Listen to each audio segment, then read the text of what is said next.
Okay, we're all back for part 2. Right. We start off, it is the morning of the 3rd of October 2019. You're all in bed. At the same time, all of your phones start ringing, your burner phones. Right. Well, I'm going to answer it. Yes. Yeah, that's right. Pick it up. Good morning. Okay, you look at the time on the phone, it's 7 a.m. And there's no one on the end of the phone when it answers. Just a wake-up call. It seemed that way.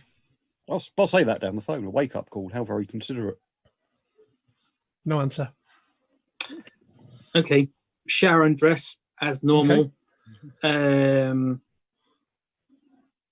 the suit back on. Okay. Pack everything else up. Mm-hmm. Ready to go. Okay. How about the rest of you? Yeah, get dressed. Yeah, Pretty similar. it's the same. I expect the suit looks, or at least I expect I look really, really out of place in that, Just a bit. suit. Yeah. Yeah. The giant It's a beard very- and that doesn't help. Is this a case where you managed to look dishevelled even in that? Right. Yeah, exactly. In the most well-fitted suit in the world. Yeah, you are the kind of guy that suits hang off rather than, Yeah. looking good. Okay, you all. Yeah, shower, shave, whole deal. Okay. Are you going to wear your hat? Well, damn right I'm going to wear my hat. Cowboy boots with spares and everything. Okay. Basically, when you come out looking at that going, well, whatever the task is, I think it's a damn good idea that we're going undercover. Yeah, we Okay. blend. You all kind of step outside and mill about, and you notice 2 Land Rovers pull up by the reception. A guy comes out, walks over. He's dressed just like you. Even the hat? No, not that far. Okay. He's a white dude. He's got the kind of similar glasses like yous have got. One thing that's really obvious and a bit strange, he looks like he's got a wig on. It's a bit like, it's a really obvious wig as well. Try not to stare. Okay, Should've you. got that hat. He says, "Come on, I'm your lift." Excellent. Okay, I still put out my cigarette and Okay, you head over to these Land Rovers. In the other car is an African American guy dressed exactly the same, shaved head. He just kind of nods at you as you get in. You split yourselves up between the cars, and you start driving. they've got the same glasses with the wires. Do the wires look like they go to somewhere, or would they look fake like ours? Hard to tell. Right. Are they go to any particular bulges in the seats? That give me a set. Well, what would you use for just spotting something like that? Awareness, I guess. If only we had someone here who wrote the game. I would make it alertness. But Yeah, it's go up on. to you. Or human, or whatever the, if Okay. the agent Yeah, has see, something humans is more applicable. appropriate, isn't it? Because it's to identify things that people want to keep hidden. So yeah, give me a human roll. and continuing everyone's failure. Yeah. Okay. You can't really tell. Okay. Okay, he drives you. They both drive you around a bit, following, and eventually you start seeing people in costume walking in a certain direction. The snow has turned to a slush. It's still borderline dawn time, and you see various people as characters, like see Sonic the Hedgehog walking down the road, and you see people as various gender-bended Marvel characters. You see a female Thor and the like, and he pulls nearby the guy in the front, who's the white guy with the wig, and he says, "This is your drop-off point." Right. And you notice just a bit ahead is a queue.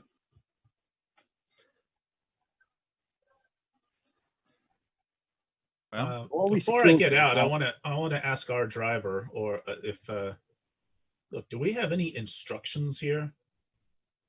It'll all be settled when you get in there. Yeah. Are we security or characters in an obscure franchise I haven't heard of? Doesn't say anything. Yeah. They get out and open the Well. doors for you. I'll step out. And I am wearing my earpiece that then just Okay. kind of runs down into a pocket, I guess.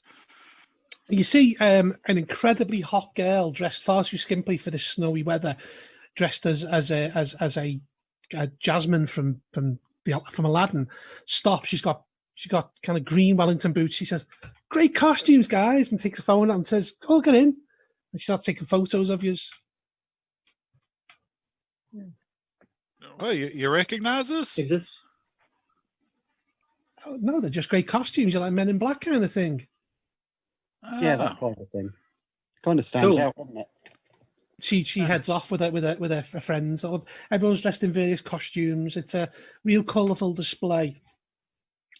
It's I that guess strange mix you get at these kind of things where it's professional cosplayers who look exactly like the characters. There's lots of kind of girls in skimpy versions of the same thing, and lots of gender bended various, where people are playing the opposite sex of what the character is, and there's just kind of normal people amongst it all, and they all seem to be joining a queue, and they're heading to something called the livestock arena. You join the queue because this is where you've been dropped off, and you see people are holding tickets in the hand the same as yours. What you can hear in the distance is pounding music. Shane, your character starts feeling a bit trembly when you hear this. Yeah, this is ridiculous. You can hear this pounding music in the distance. The smell is of livestock. The livestock arena seems like it is literally for that. It's for auctioning livestock. Eventually, people kind of take pictures of you in your costumes. It seems to be a bit of a kind of festival of kind of cosplay, and you can hear this K-pop music as you've been getting further in the queue. And it's 8 o'clock in the morning, and it's pounding noise. You eventually get to the front of the queue, and there's a woman on a stall dressed as Anna from Frozen, and she says, "Hey guys, great costumes. Can I have your tickets?" Sure. Present my Well, ticket. Over. She takes the tickets off you, and she says, "Oh, you're in a game. Let me just check." And she pulls out a box. She starts flipping through, and she says, "Oh," and she takes out saying, "You're playing Agents Against the Darkness." And she hands you like plastic name badges, and it's got your pseudonyms names, but agent. So it's like Agent Henry Wilson, and they're like it's like Agents Against the Darkness TM, and they're like clip-on badges. And she gets with the fold-out maps and says, "Okay, so this is the general sales hall, and this end is the K-pop, if that's what you're here for." She says, "We've got a retro arcade here. There's food at the back, and at the very back, there's a walled-off section for the games. That's where you've got to head to in about an hour's time." So she says, "Enjoy your day, and hope it's great for you." Oh, I'm sure it will be. Thank you. ma'am. Yeah, sounds good. You kind of get the crowd moves you, and you start walking into the arena. There's all outside. There's all people, like there's people juggling. There's all people dressed up in costumes. You've seen these pictures of cosplay conventions where there's people who have incredibly good costumes, and they've got crowds of people taking photos of them. It's like that. As you get closer, the music is dum dum dum dum, pounding live. So whenever I hit because my phone's connected to my webcam, it goes off. So don't worry. So, Bud, can I check out the livestock arena before we go through? Because that's the weirdest thing here. How are you going to do that? Just try and move through the crowd.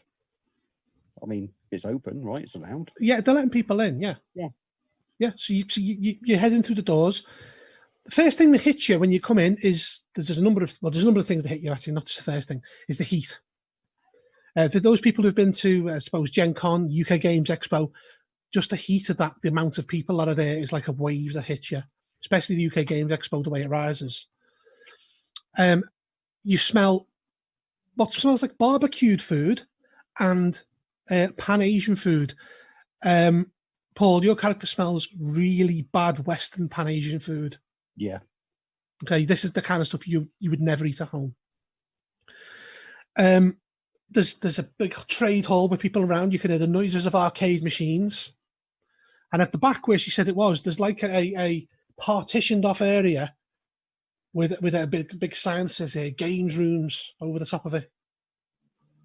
And again, you see a gigantic thick black curtain, and it seems to be in between songs, and you can hear someone talking on a mic with like, a heavy Korean accent, and you hear girls screaming behind the thing. I mean, you're thinking it's like 8:30 in the morning at this point.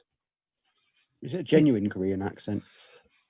Yeah, it's real. Yeah, K-pop. It's real Korean, South Korean. Yeah. And if you are, people kind of pushing past you, and you feel like you're blocking the doorway a bit, and you're kind of when you. I basically suggest, I guess, how about we get something to eat? You haven't had the breakfast yet either, have you? I'm going to try a Canadian barbecue.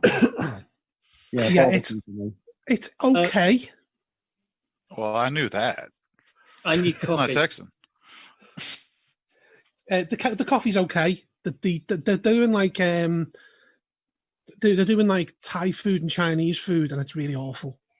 You people who are not of Asian descent, it's just what you would normally buy. You wouldn't touch this with a barge pole. I'm not going. That's a very English saying, I'm aware.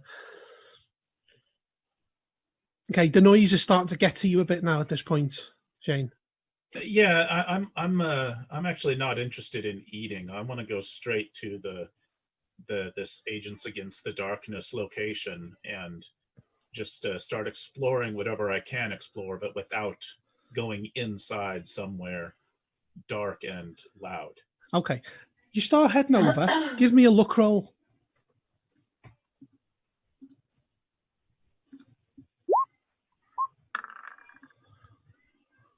No. Okay. Not success.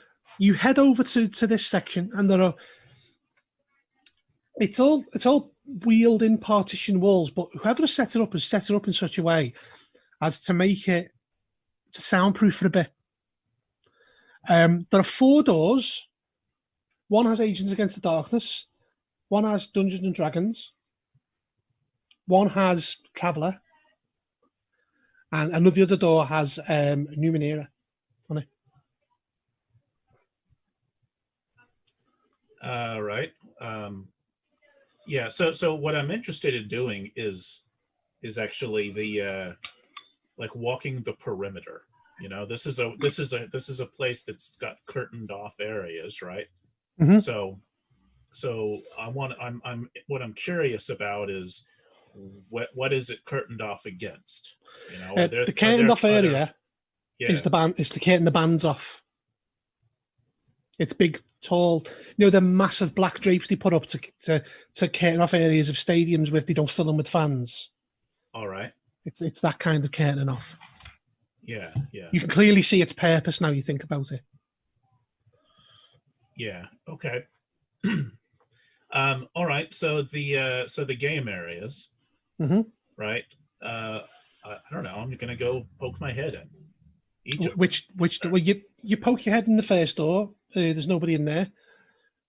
You poke your head in. What is in there?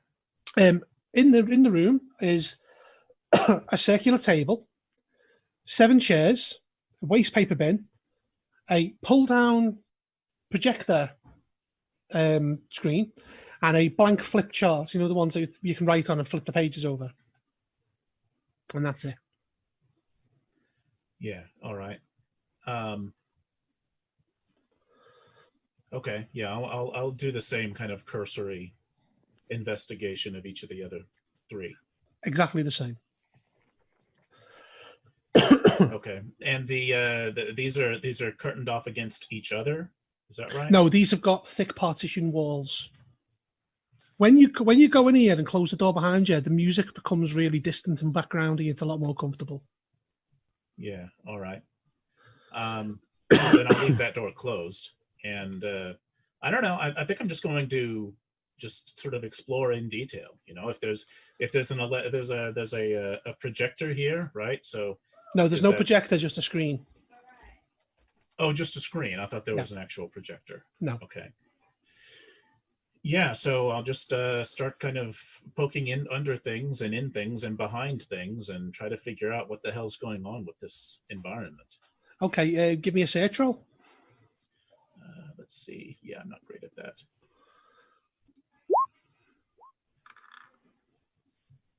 And no, that's not a success. It just looks like exactly what it's meant to look like. You're going to play. It looks like some game's going to be played in here, and you don't find anything untoward other than that. Okay, back to you other guys.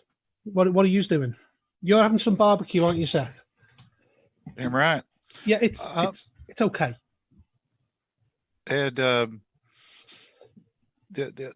only other thing I'm going to be doing is once again, and this is such an impossible task of the situation, so don't expect much.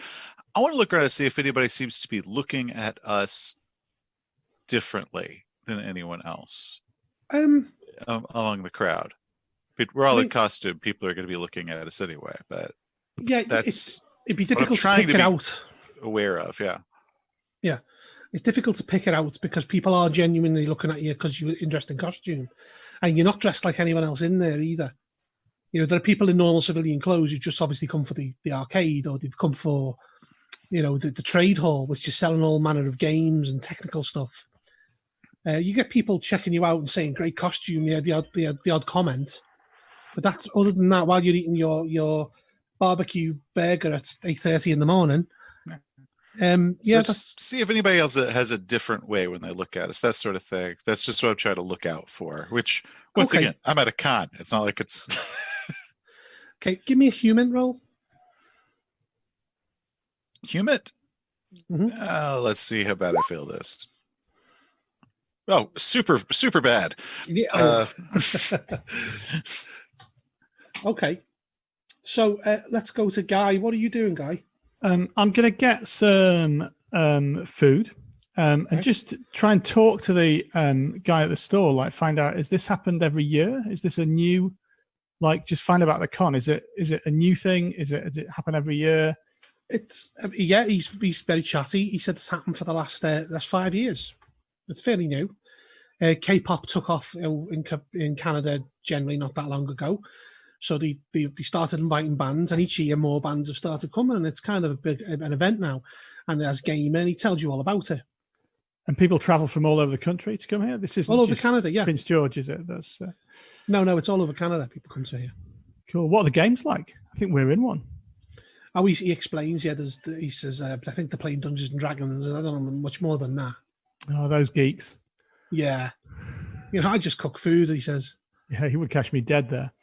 Yeah, we're in one kind of agents. Really? Thing. Yeah. What's it called? Agents Against the Darkness, is it? Something like that. I don't know what that is. He says. Anyway, it's not a regular game or something. Not heard of anything. No, and he goes after serving another customer. Cool. I'll have my coffee and bagel or whatever. Okay. Paul. Wanted to see the livestock place where the This is it. This is it. It's just a food bit. Well, what it looks like is it's an arena where they auction off livestock, and they've removed everything, they've cleaned it, and they've made it into this convention. But you can still smell. Right. Okay. That's animals there. Yeah. Then I'm gonna get a coffee and a bagel. Okay. And try to work out whether it's just, I suppose, looking at people, trying to work out whether this is just not my usual scene, or there's something weird about this. I'm trying to work that out. Your character does know some of the K-pop. Yeah. None of the bands that you're hearing are not necessarily what you would call the popular ones, but you know, you can imagine these are up and coming ones. Yeah. You find yourself tapping your foot occasionally because there's something your character quite likes. You notice Dr. Berkowitz is chatting to the guy at on the food store, and he's standing there. So you go over and kind of join him with your bagel and your coffee. Yeah. And you notice for breakfast. It's not a good idea, is it? Look at Seth getting all offended there. What? Is there an exhibit hall with like costumes and crap that people can buy? Yeah, it's like the top bit is all like there's the K-pop bit here, and then you go down some steps into a lower bit, which you imagine where they usher the cattle into, and that's where all the stalls are set up. It's quite huge, and there's all sorts of like memorabilia and books, and I reckon I'm coming away with a couple of albums actually. Because we've only got a little bit of time before the scape starts. I would like to visit there and see if I could find myself like a wooden sword or a wooden wizard staff or something like that. Okay, give me a luck roll to see if you're lucky enough to be able to buy one. You asking for a luck roll, it's just easier to say, Fail a luck roll for me, yeah. Yeah, let's see. Theoretically, it's 50-50. Yeah. I've defied the odds. Moments like these. Okay, you managed to find a guy selling like cosplay swords, and he's got like a baseball bat, like a copy of the one from The Walking Dead. Is it made out of wood? Oh yeah, it's a proper baseball bat with barbed wire wrapped around it. But you asking for a luck roll? It's just okay. You've got enough. It's like $200, but it's a real baseball bat. I will pay this man $200. Okay, you buy it. Pookie, what's your character doing? Looking around, I'm just a bit. I've never been to one. Basically, he's never been to one of these things before. This is completely outside his experience. So yeah, basically everyone's sort of walked off. Although I'll go across to Paul's character. Yeah. And to say, have you been to one of these things before? No, I mean it's strange to me. I mean, I recognise some of the music. That's it. Okay. Yeah, it's strange. Also, wearing a suit is a costume. Yeah, I think it is. I think it's a costume for the game. We pretend to be people in Armani suits and sunglasses. I don't know. Must be. I suppose like the movie. Marvelous. Yeah. I think it's a Dungeons and Dragons type thing. Pookie, give me a luck roll. Okay.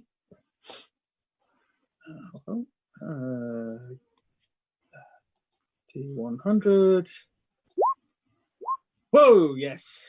You passed. Yeah. While you're standing there chatting to Tico, you notice there's a sports memorabilia stall, and you see a signed set of boxing gloves. Okay. And it kind of stops you mid-conversation. Because this is right up your alley. Yeah. Oh. Maybe they do have something that interests me here. Cool. I'll go across and have a look. It's one of those stores that sells baseball cards, and it has the odd bit of memorabilia.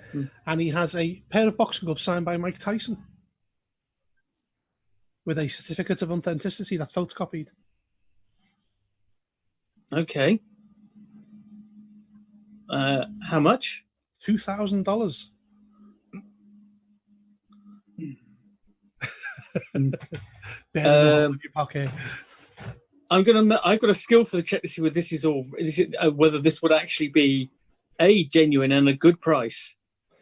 You've got a skill in boxing history, have you? Yeah. Yeah, exactly. I'll let you cover that with that skill then. Yeah. Yes. It looks real.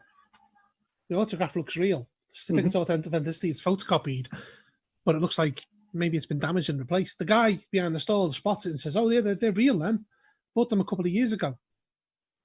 Not the certificate, though.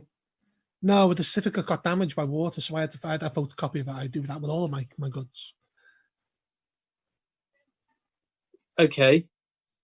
Is he selling me a line? Can I make a human roll here? Yeah, you can give him a human roll. Yeah. Yep. Seems to be telling the truth. Okay. At least as he sees it. Okay. Okay, I may well be back. Okay. Your time's rolling around now for all of you. It's ready for your appointment for your game. Could I then breaking out the trusty computer again and in the meantime and investigating this Agents Against Darkness lark? Yeah, give me a in ×5 roll. There is Wi-Fi in here you can connect to. All right.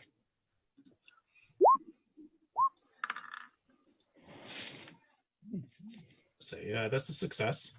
Okay, yeah, it's an old role-playing game from the early 80s, which tracks agents that work behind the scenes to fight off menaces to society.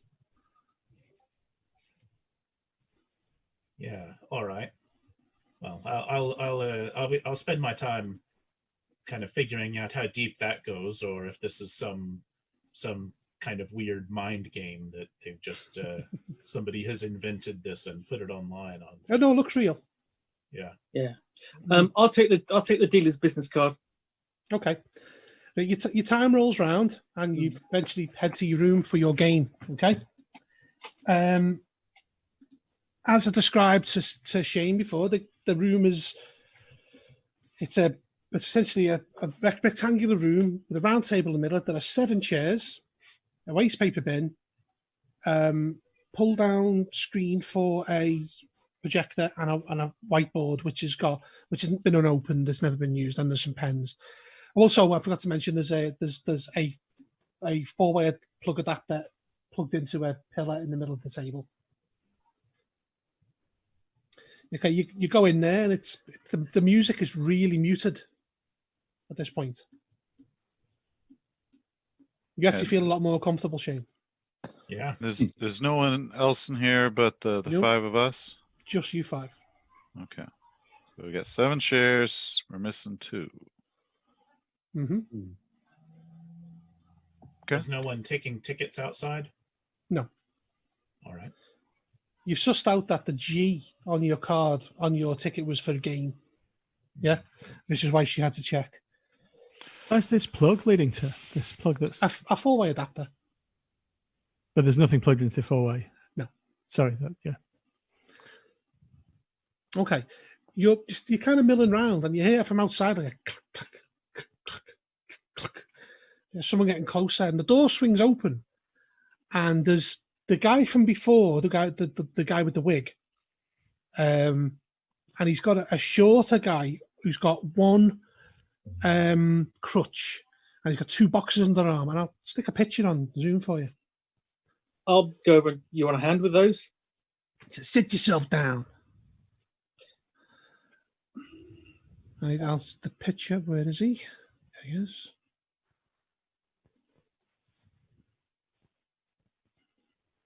Right, he has a cigarette hanging off his lip, but it's unlit.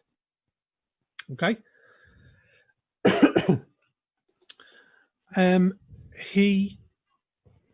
He's got 2 boxes under his arm. The guy who escorted him in nods at him and then closes the door, which kind of closes and then opens slightly, and you see him standing outside. Okay. He goes over and he says,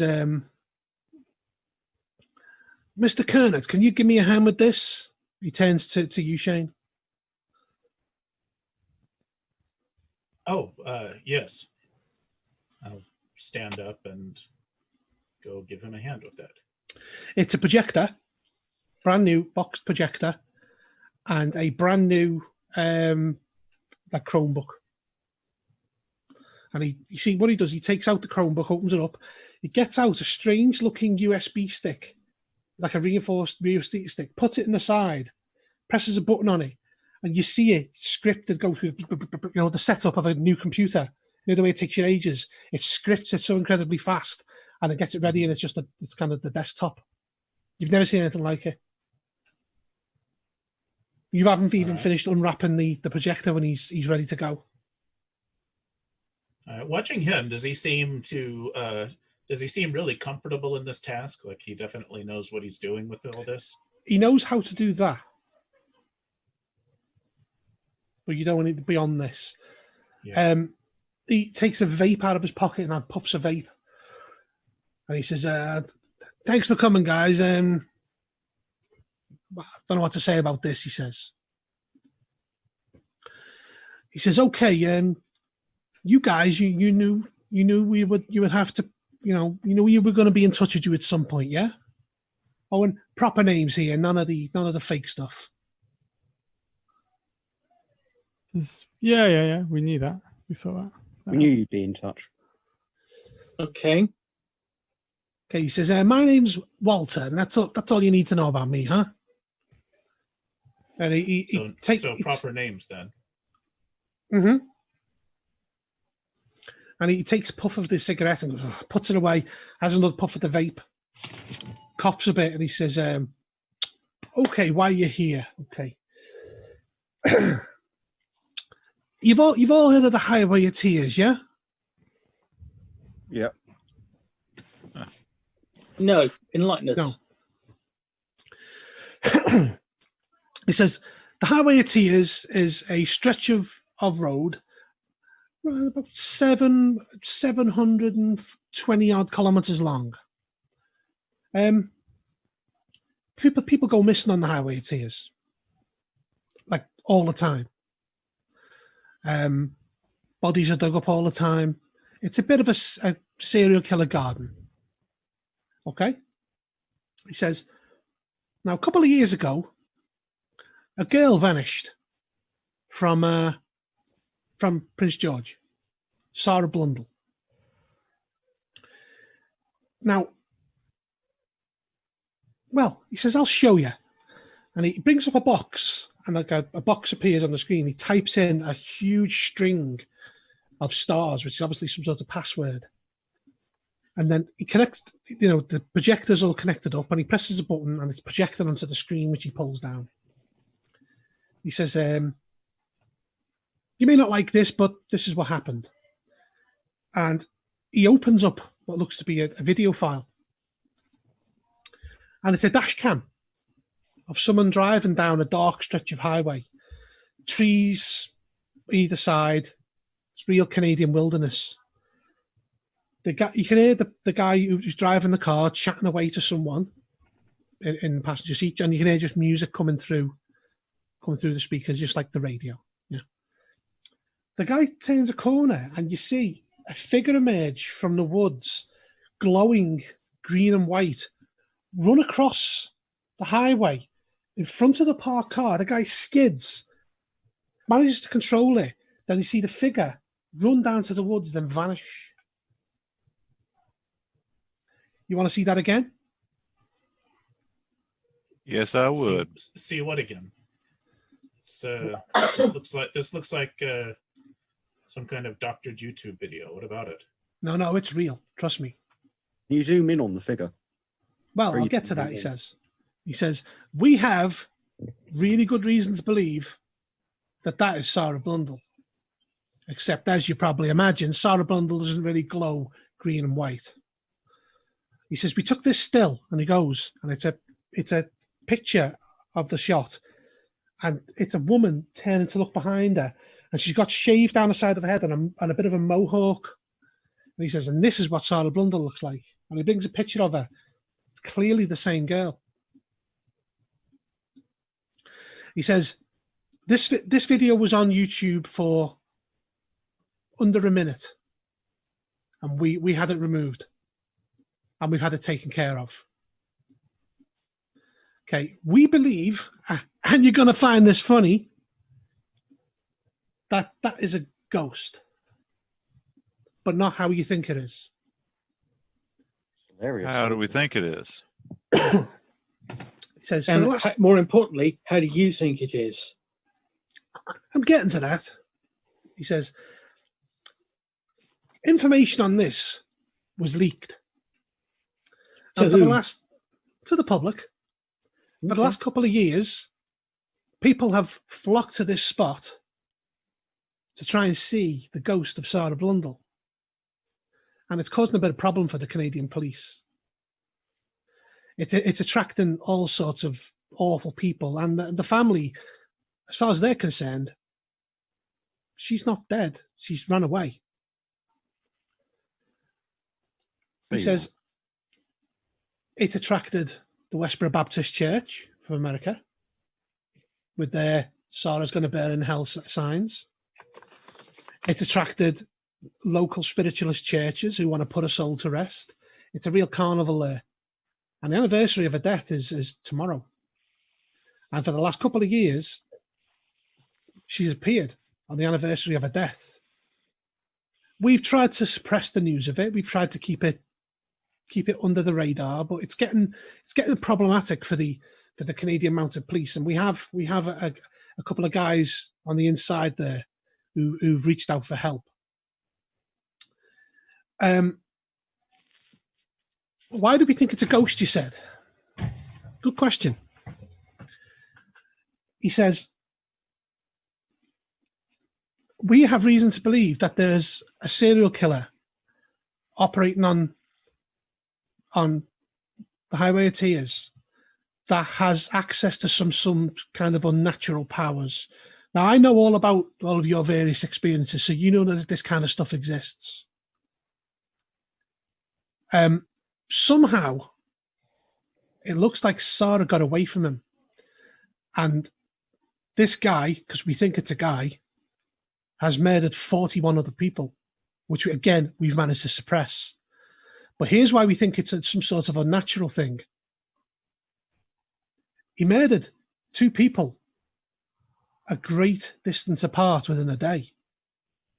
Someone was murdered in Mexico City, and this guy leaves telltale signs, which have not been leaked, and murdered someone in Tokyo. That's nearly 7,000 miles away. Somehow, whoever this guy is managing to get to these different places and kill people. Okay, so he says, now this might be for the squeamish, so if this kind of thing bothers you, well, this is what I got to show you. And he pulls up various pictures of the crime scenes. He says, he's killed 41 people, 40 women, 1 guy. We think the guy walked in on him. All of the victims have had their insides, well, imagine you got a blender and put people's insides in a blender and blended them. They all have a cut, and he shows you some of the bodies, a cut to the stomach. We don't know what did it. Their insides are like liquid, and their eyes, well, as you can see, they're all burned out, he said, but they're not burned out by heat. We don't know what's doing it. Also, at the scene of every crime, he leaves this mark. And he says, now, this might burn your eyes. And he opens a file. And that's where you were going to put your sunglasses on, by the way. I completely forgot. He brings up a symbol. And you see the wall where the symbol is projected onto smoke slightly, like it's burned the image onto the wall. Everyone give me an unnatural roll.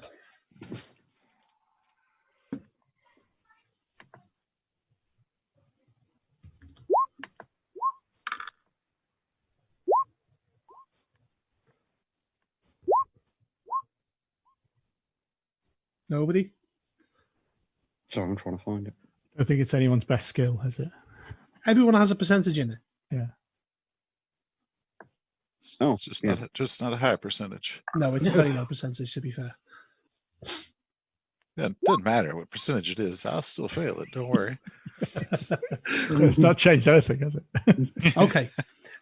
He says, this is and how to describe this. This is symbol from an inhuman language. Okay.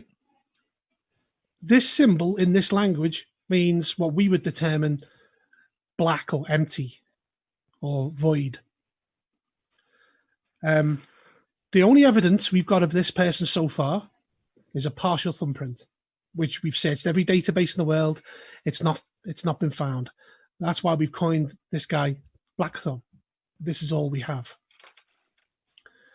We think that he's responsible for Sarah Blundell vanishing, although some sort of trace of her seems to be left behind,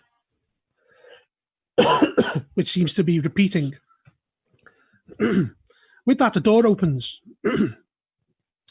and the kind of man in black guy with a wig on comes over, whispers something in Walter's ear, And he says, "Oh, go and get him." And he walks off, closes the door. The door opens. You know, it obviously doesn't shut properly. And he says, "We've got a guy who's recently joined us. A guy called Dr. Patel. He's an English guy. He is going to be accompanying you to the site. I'll let Dr. Patel explain when he gets here." With that, the door opens. You see the girl who was at the front of the queue dressed as Anna, and she's with a guy. The guy is an enormously fat guy. He's got a fedora on, neck beard. He has white Crocs, and he's got a katana across his back. And I've seen him at every convention I've ever been to. And she says, "This is your game." And he walks in and goes, "Good morning, fellow gamers." And he kind of goes and flops himself down the chair, kind of pulls the chair in, pulls himself forward, and he goes, "Have we started yet?" He looks at you, your character, Paul, and goes, "Milady." And he tips his fedora on her. You just cringe inwardly as he does it. Walter just is looking at him and looking at Hughes. And he goes, "Get out!" The woman dressed as Anna's gone. He looks and he says, "But this is a 6-player game. I've just signed up." And he goes, "Just get out." The guy kind of goes to stand up and he says, "Can I have a hand here?" He can't stand up. Okay, I go and Okay, I just think you've got the wrong game. Probably this is happens all the Agents time. Against the Darkness, isn't it? Maybe you got them mixed up. There might be another one. You should go back and check. He looks really It'll be fuming. fine. One thing that notices Look. getting the smell coming off him of like BO. Yeah, This is every cliche you as gamers have ever heard of people that go to conventions. okay. Look, Okay, he kind I'm of sure he there's looks, been a he looks mix-up. It annoyed. happens all the time. Well, I will be Bit going of to speak to patience, the you know. organisers. Yeah, you do that. He heads over and walks up and slams the door and then slams shut and then opens again. Walter goes over and he closes the chewing gum and he pulls chewing gum out of the door handle thing, closes the door. He says, "Anyway," and as he says "anyway," the man in black guy walks in with a short Indian-looking man. I'll show you a picture of him. That was not what I wanted to do.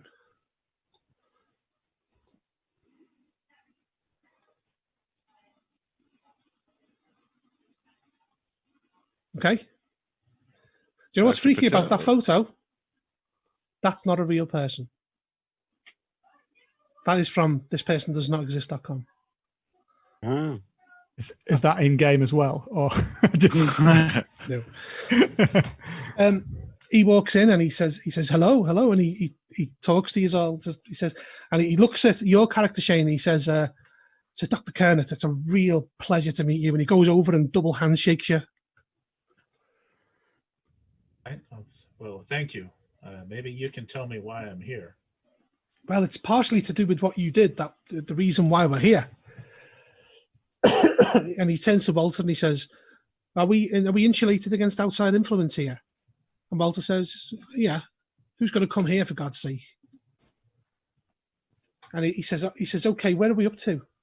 And Walter says, "We've just told him about the dash cam." He says, "So we haven't got onto the tunnel yet." What did Walter you mean says no. insulated against outside influences? Well, we don't want anyone eavesdropping this conversation, do we? There's nothing secure about this room. I was on the internet 10 minutes ago.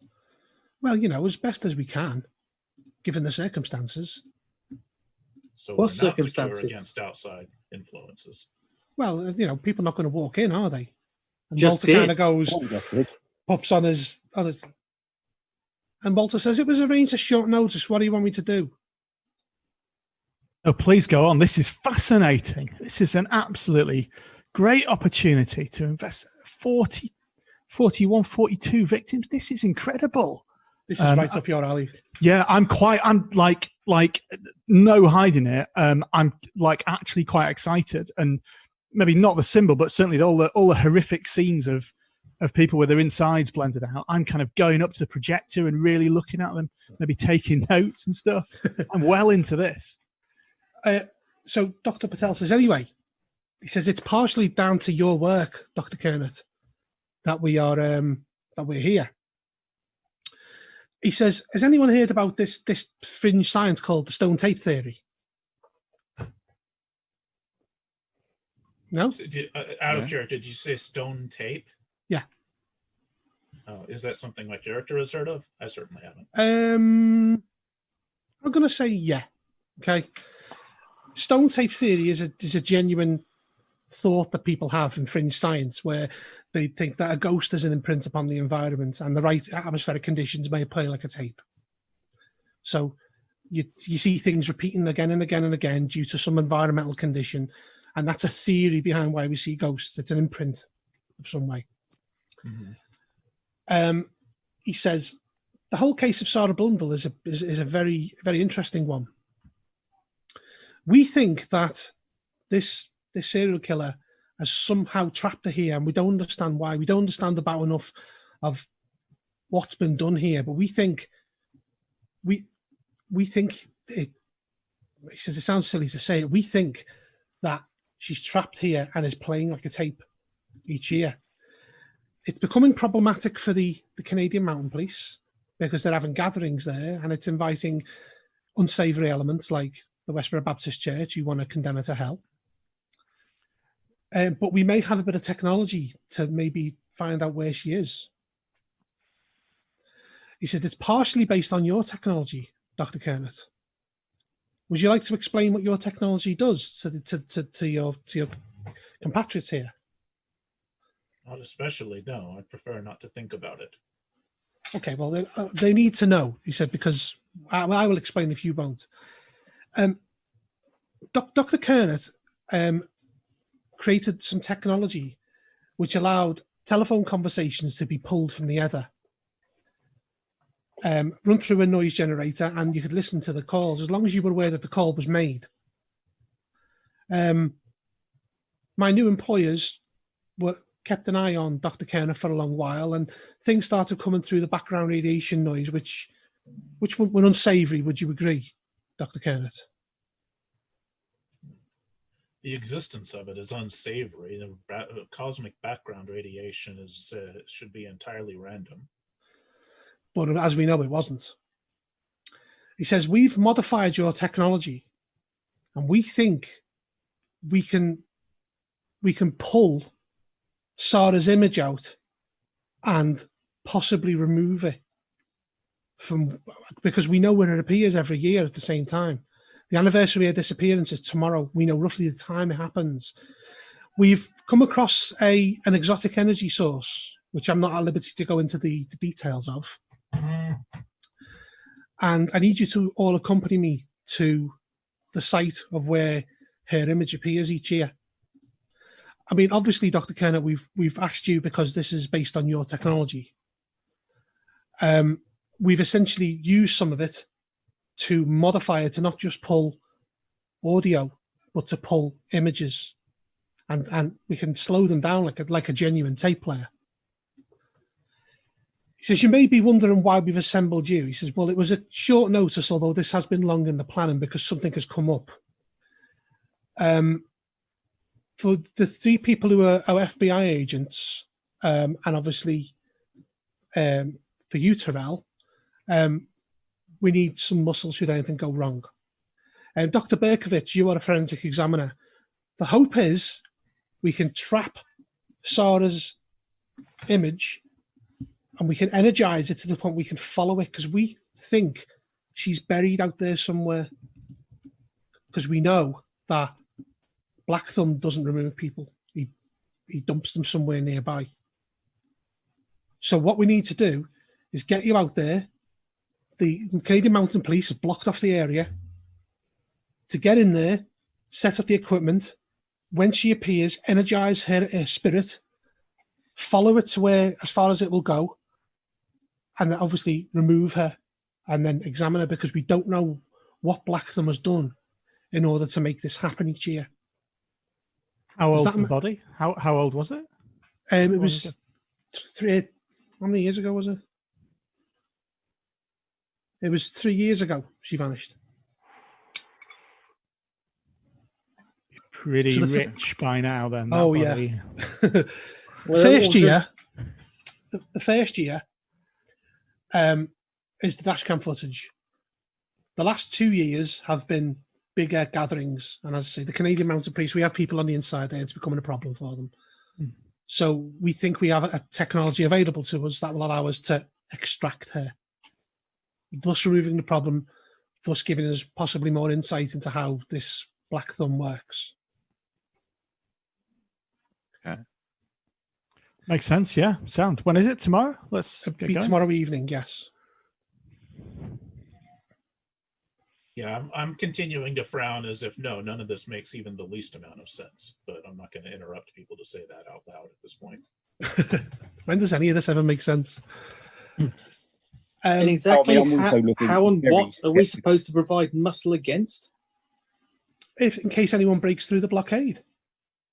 Okay. Well, we don't have jurisdiction, and I'm You don't certainly have not. jurisdiction to be here. You're on fake passports. Okay. Let's not that I get in cer- the way of anything. Right, and I'm not armed.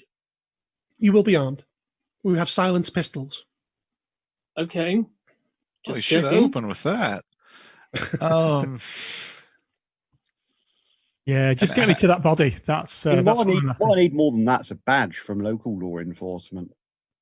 The local law enforcement have their hands full with. No, I don't want them to do it. I want a badge. I want to be able to. use a bit We're of operating under the radar here.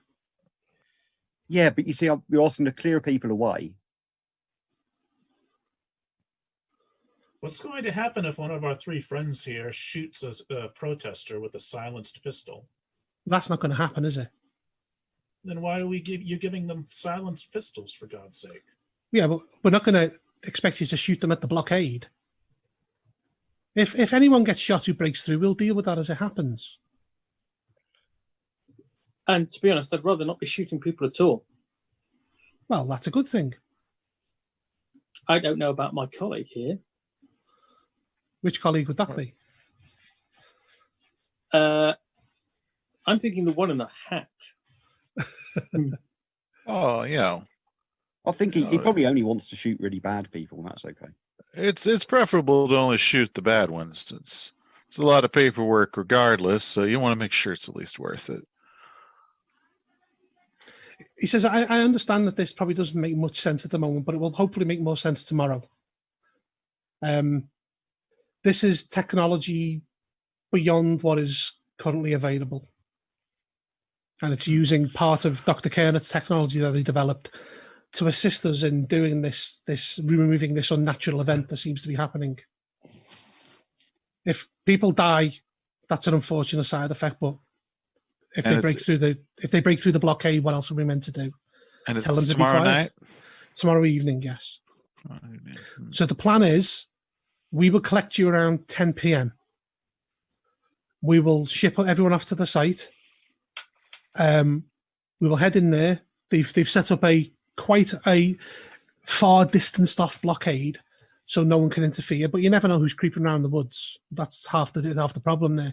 It's a place where serial killers dump bodies.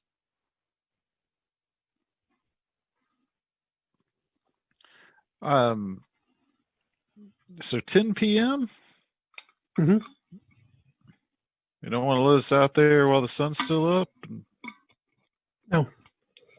Okay. They can't close the highway for that long. It's a major highway. Okay. They can close it off under the auspices of it being they don't want any trouble, given the last 2 years. But this is our opportunity to assist and help them in this. Okay. Do they know how much do they know we're helping them? They know enough. We have people on the inside. Okay. High up enough?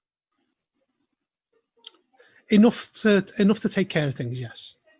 Okay. Guys, it'll be fine. We've got a computer that can listen to ghosts. That your man here, and I'll probably give the doctor a little slap on the an awkward slap on the shoulder. This is what an opportunity. This is great, right, guys? Right? Where's this machine? I'll impatiently ask. I will Patel. show you it tomorrow. It's in storage at the moment, safely. It's very expensive, so we can't risk just bringing it in here. Okay. And it's quite So- bulky. So what do we do in the meantime until tomorrow? That's up to you. Just stay under the radar, keep quiet, wait for us to come and get you. Okay. Fine. I'm gonna get up looking really unhappy and borderline angry and start to head out. Guys. Do you want to grab a drink somewhere? Not in here. He pulls out his phone, looks at Walter and says, "Internet?" And Walter goes. Walter kind of shrugs. Dr. Patel shakes his head and says, "See you tomorrow night." Right, yeah, we'll see you And he heads tomorrow. off. Okay, you storm out, Dr. Kernet. What are you going to do? Find look for a car, a cab or something outside. And Okay, yeah, you get a cab. yeah, and ask it to take me to the airport. Okay. You get in a cab and he takes you to the airport. Yeah, all right. So I'm going to go to the airport and use whatever is left of my Canadian money to see if I can buy a one-way ticket back home to Iowa, and then find someplace to change out of this crazy costume they got me in. Okay. I'm assuming that knowing these kinds of airports, like the flight, if there is one, the closest one is probably not for like 12 hours or something like that. But either way, Okay. I'm just going to dig in and just wait and stew. Okay, the burner phone rings in your pocket. Oh, okay. Yeah, no, I'm gonna like find a trash can to put that in. Okay. You get to the desk. Do you have your passport on you? Yeah. I mean, I brought my bag with the computer and Okay. the fake passport and all that. The guy looks at your passport, scans it, and he says, "Seems to be a problem with this, sir." What problem? That's my passport. I just had it renewed. He says, "Be back right back." And vanishes. Takes your passport with him. All right. I'll stand there looking impatient and like a frustrated traveler. Okay, you stand there for a bit. I'm not good at faking stuff, so it'll, but I am frustrated and I am a traveler. Okay, and you wait there, and you wait. Mm-hmm. 30 minutes passes. There's other people getting past you in the queue. There's someone come out to serve other people. Yeah. You're kind of standing around. You're starting to get really edgy and nervous. Yeah, I mean, at this after point. 30 minutes, I'll find another what do you call it, a gate officer, and say, Okay. where did he disappear to? Who took my passport? He says, I'll go and find out for you, sir. Thank you. Okay. You're kind of standing around nervously waiting, and a figure comes up to you. It's the guy with the bad wig. And he comes over to you and he says, "We need you back there." Why are you wearing that ridiculous wig? Is that supposed to make you not draw attention to yourself? None of your business. Everyone can see that for miles around. He leans right into you and says, "Don't make a scene or it'll end really badly for you." This whole thing is ending badly. It's going to end badly for all of us. You have no idea what I discovered that they're bringing into play here, do you? That's above my pay grade. He says, "Come with me." All right, I'll shake my head, but I'm not going to run from him. I'll follow him. Okay. He's one of these guys you can see he's been like kind of a bouncer or something like that. Yeah. And he knows how to kind of deal with, I mean, you're a bit of a nervous wreck anyway. Yeah. But he knows definitely how to kind of... That's why I'm hassling him. I'll tell him again, is it above your pay grade to get a better wig? He just kind of laughs. and leads you back to the Range Rover. All right.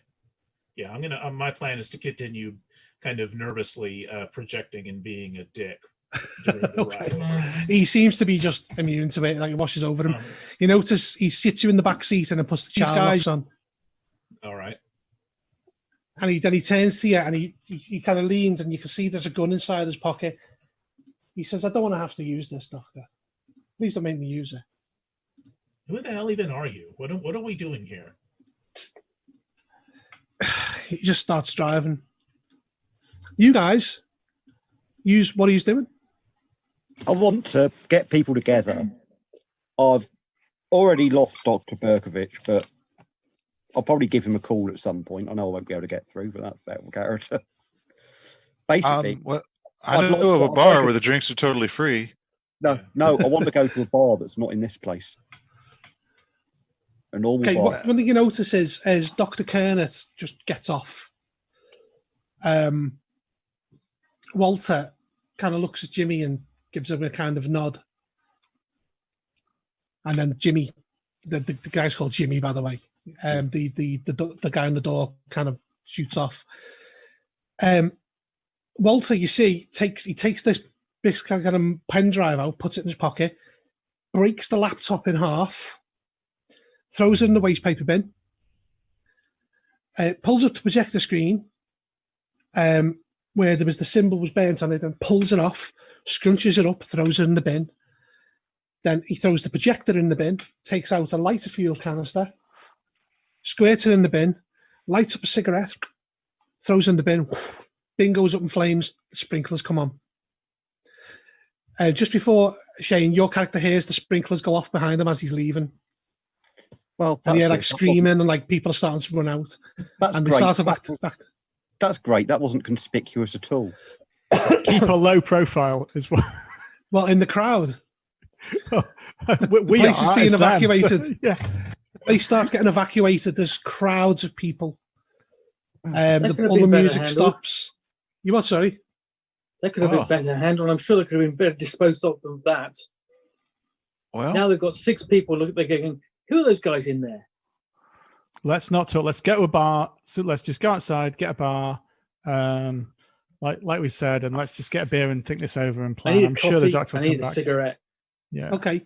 You head outside. You get kind of mixed in with the crowd. There's no way of knowing it was used. To be fair, all the sprinklers went off at the same time. You end up milling around outside. There's people complaining. There's all cosplayers who are soaked. The music stopped, and there's all organisers just running around like headless chickens trying to fix things. So far, we've brought the end to a K-pop convention, so mission 1 a success. Let's right. So these guys who got us, they've got huge resources and simultaneously do not know what the fuck they're doing. No, they just don't give any. They don't give any fucks. I say I like the idea of let's go to a bar or restaurant, one that is not theirs, directly under their watch, and far enough away from the convention that it's not going to be flooded with these people. And let's sit down and talk. Okay. Eventually, you manage to get out. You notice that Dr. Kern has just gone, and it just seems to be the 4 of yous. You basically join the massive throngs of people leaving this place soaked and in the snow and complaining. And people are it's a bit of a mess, to be honest, but you've definitely managed to get out of there without attracting any suspicion at all. Yeah, right now. So you head back towards your motel and you see a little bar. Yeah, nearby. Somewhere that's not the motel and not the convention. Okay. Is fine. Yeah. Bar or diner or something like that. Anything. Yeah. Okay. And then when we're there, I want to give the name of a place. I'm going to call Dr. Berkovich. Dr. Berkovich is sat with you. Not Dr. Berkovich, sorry. I'm Kernet. Dr. Kernet. Yeah, Dr. Kernet. Sorry, I've got his name as James, that's why. Yes. Winston James. My fake name. Yeah. Kernet's the real name. Yeah. Okay, the phone rings out.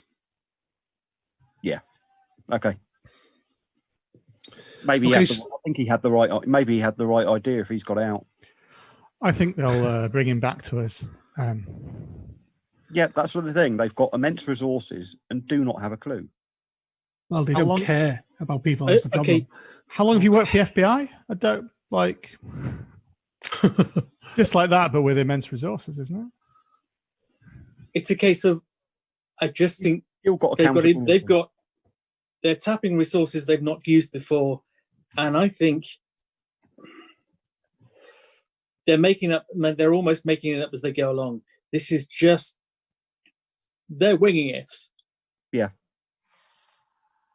It's This has been put together in a real hurry, and I know it's basically they've been complicating this too much.